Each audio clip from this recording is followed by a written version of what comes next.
Greetings YouTube, Captain Machine here, back for another video. And in my last video I did briefly mention that I have revised my opinions of the Warhammer 40,000 universe. And people have asked me what is my new opinion of the Warhammer 40,000 universe. And it's going to be really hard to talk about this without talking about everything to do with it. Whether it be the stories, the novels, the games, the video games, everything else, the company, everything.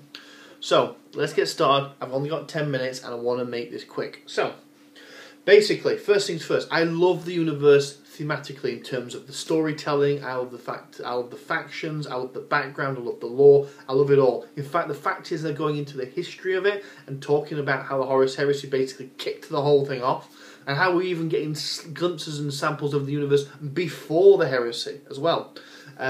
Is really entertaining. We're getting some really good and interesting backstory from those books. At the same time, we're getting a really good collection, a really good ensemble of books nowadays. Caiaphas Cain, I'm loving. I'm starting to get into Dan Emmett in a big way. I'm just reading Titans at the moment. I've gone back to read Eisenhorn, which I never fully read all the way through, despite the fact I read Ravener. It doesn't make a lot of sense, and if you haven't read the books before and you're not into the love, what I've just said doesn't make any sense either. I'm loving a lot of aspects of it. The Bastion War trilogy was great. The Night Lord trilogy was great. So I may talk about those in depth and actually do a proper book reviews about them, because I want to share the love, as it were. It's a very restrictive setting, and the fact is that you really only can tell pulpy adventures with it. Granted, they can vary. You can have that Band of Brothers-esque pulp adventure. You can have the investigative adventure. You can have the comedic adventure in Caiaphas Cain, for example. But ultimately, it all devolves down to a pulp action romp. And if you don't like pulp action, you are not going to enjoy these books. Seek your entertainment elsewhere. That being said, we'll start with the novels first of all. I really do not like how Games Workshop are, in fact more precisely Black Library, although Games Workshop are the owners of course and in charge, are shifting their focus towards hardback books. I have been a huge fan of the Horus Heresy set for quite some time. I've not gone all the way through it, but I'm slowly working my way through it, and they're now bringing out the books in hardback. And I've been a huge fan of Caiaphas Cain, buying every single book that ever came out, and buying the omnibus and all the rest of it, the collected volumes, and they've now started releasing his books in hardback. I'm ready for Eisenhorn, I've read Ravener, I was looking forward to the third part of the third Inquisitor trilogy basically, started coming out in hardback. And these are ridiculously expensive. And I thought, maybe I can get around it. I've got an iPad. You all know I've got an iPad now because I just want to record my videos on most of the time. I thought, maybe I'll get the ebook version. I can get it that way. The ebook version is about £2 cheaper than the hardback, which is effing ridiculous. It's data. It's just a massive Word document. There is nothing new and interesting about it, and how it can cost more than a softback when the softback eventually comes out, I will not know. And exclusivity is not a good excuse. So those business practices irk me off, but thankfully I don't saturate myself with in a part of the internet and a part of society, the culture and the gaming and such and so forth, where I can bump into spoilers, so I can effectively just ignore something for 6 months and wait for the softback cover to come out. Right, that's that little rant out of the way. As for the video games, love them to bits, been playing them on and off for quite some time. Space Marine, which came out on the PS3 and the Xbox 360, gets a special mention because it is a fantastic game and it really makes you feel strong and powerful. There are a couple of slow levels towards the end where you tend to have to snipe most things. That's kind of annoying, but overall the game plays great. You get that lovely fluidic combat between melee and shooting, and you get to feel really powerful, which is what a Space Marine should do. At the same time, you've got things like Dawn of War, which are really good strategy games, really good and entertaining, and so on and so forth. So they're really fun. I'm looking forward to Dark Millennium when it comes out. It's not an MMO anymore, it's become a single player RPG, maybe co-op, never know, but when that comes out, if it comes out, I'm going to look forward to it. As for the war game, right, okay, here's the big thing. I'm going to talk about the war game before the RPG, because the RPG is my thing and I want that to be saved till last.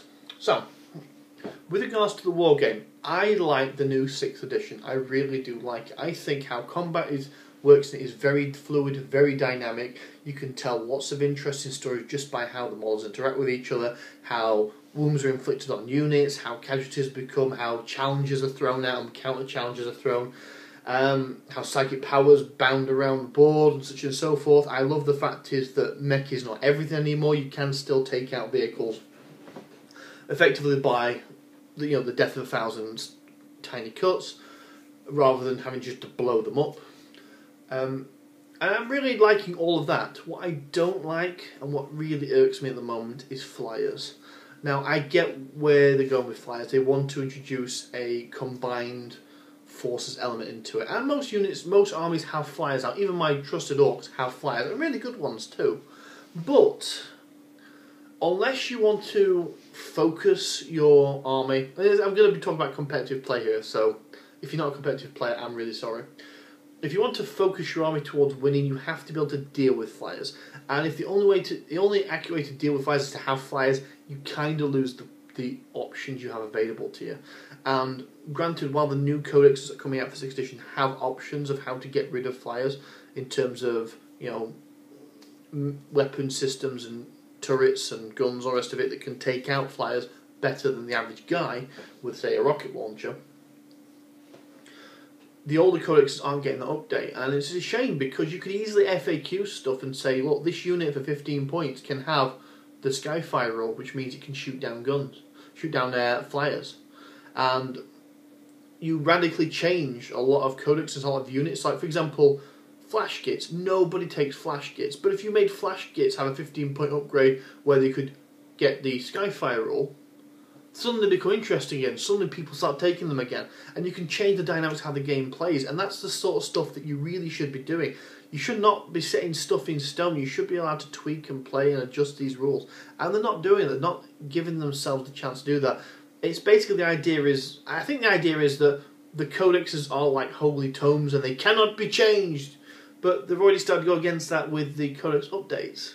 So it's a case of, well, if the codexes are malleable with updates from White Dwarf, which used to be back in the day anyway, then why not go the whole hog and say, right, let's have a codex update for other codexes and say, right, let's say, for example, I don't know, Black Templar, why don't we just tweak the Black Templar rules a bit? You still have to buy the book, which they got on sale, but you can tweak them and make them different. Something like that. Either way, I think when it comes to the tabletop, I'm going to focus on narrative play and just having fun rather than competitive play. There we go. As for the RPGs, this is the big one, and I've not left myself enough time to talk about this, but let's try. Basically, the RPG for me is starting to bore me, and there's a lot of different problems I'm having with it. The first big one is the emphasis on extremes. The emphasis on the fact is that the power scale for the game seems to go like that, and they go whoop, straight up. To the point where you can, after just a couple of increases or a couple of pieces of gear, your effective power level just shoots up. And people have said to me before, why do you talk about combat so much? Because it's Warhammer 40,000. As we've discussed right at the very start of the video, this is a pulpy, action-y universe, and you're going to be fighting things. That's the point of the game, right? If you don't want to be fighting things, find your entertainment elsewhere, because you're not going to be able to do it effectively with the rule system that you get here. You are going to eventually have to shoot something. You are eventually going to have to stab something.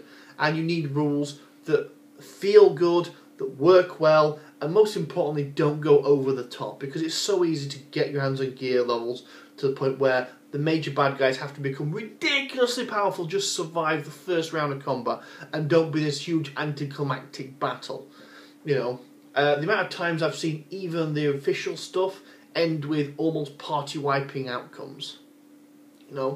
That's the kind of power level it aims for. The other big one is the cracks are now starting to show in Dark Heresy as a rule system.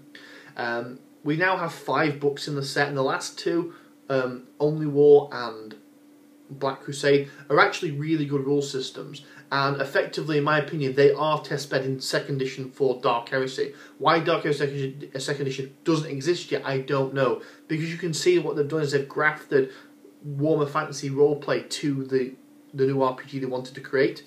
and created something different. And I like it in the fact that what they've done, but it's starting to show its age, and that's a shame, It's a real shame. But that's my problems at the moment. Maybe I'll change my mind in the future again, but that's my opinion right now. Thanks for your time, guys. Goodbye.